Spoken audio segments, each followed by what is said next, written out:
مرحبا، أهلين، صباح الخير، كيفكم؟ اليوم طبعا من الأيام المباركة اللي هو يوم عرفة. وفضل يوم عرفة جدا كبير، وإن شاء الله يا رب تغفر لنا وتغفر لكم، تهدينا وتهديكم في ذي الأيام المباركة يا رب العالمين. أنا اخترت إني أعيد في مدينة مغربية جميلة جدا اسمها إفران، وخلوكم معايا راح أنقل لكم تفاصيل الرحلة كلها. ده ستايلي. إن شاء الله بنقل لكم تفاصيل الرحلة كلها. الشمس شوي مزعجتني.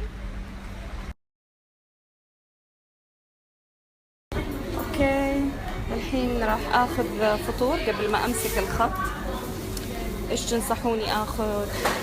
نحب دائما أخذ هذا الفطير. والحين راح أعبي بنزين قبل أمسك خط على إفران. إفران يمكن 300 كيلو.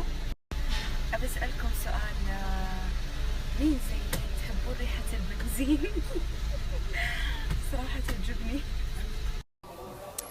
مرحبا، أنا الحين وقفت بمحطة استراحة عشان أريح شوي وبعدين بكمل الخط.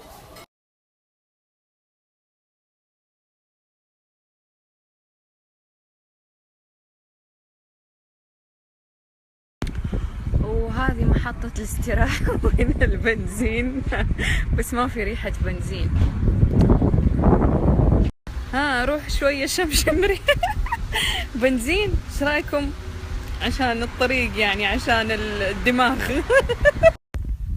هاي، كيفكم؟ دحين وقفت في المحطة اللي قبل إفران الأخيرة، وللأمانة الطريق جدا حلو وممتع. وهنا في زي هذه محطة، يعني محطة استراحة. هنا الهواء نظيف، ما في أي تلوث.